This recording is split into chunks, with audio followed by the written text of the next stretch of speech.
Bringing home groceries. It's an essential action in normal times, but in the age of coronavirus, everything is different, and there are many who can't even do that. In Israel, it's the army, and specifically the Home Front Command, that steps in to help. Simple things that might seem obvious to us, getting medications, doing business in the post office, or doing some shopping, it's not really possible for some of them. That's where we come in. We move around the country, specifically in our battalion around the south area, Ashdod, Ashkelon, Beersheba, and the rest, and try to make it easier on them. As usually happens, it is the most vulnerable populations which are mostly affected by the pandemic.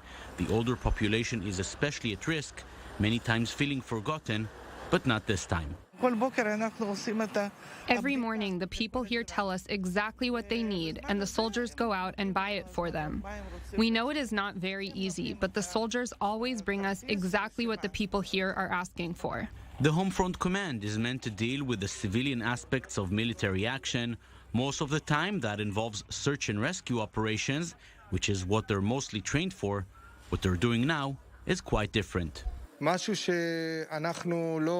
never practiced this, but we understand the importance of this time, so we are doing the best we can. The soldiers seem to be present everywhere, even at the walk-in coronavirus test stations, now operating throughout the country. They sign them in, and they help them out, and so that the testers, they can do their job a lot quicker without, waiting too long. And it's pretty simple, but really important. And while the touching points between the population and the police are not always friendly, it's completely different when it comes to the army. The presence of the army gives residents a sense of security, and the soldiers strongly connected to this mission. We're used to seeing the IDF present in military operations along the borders. The Israeli army has always been first and foremost the people's army.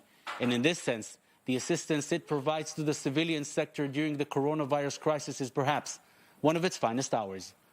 Jonathan Regev, I-24 News.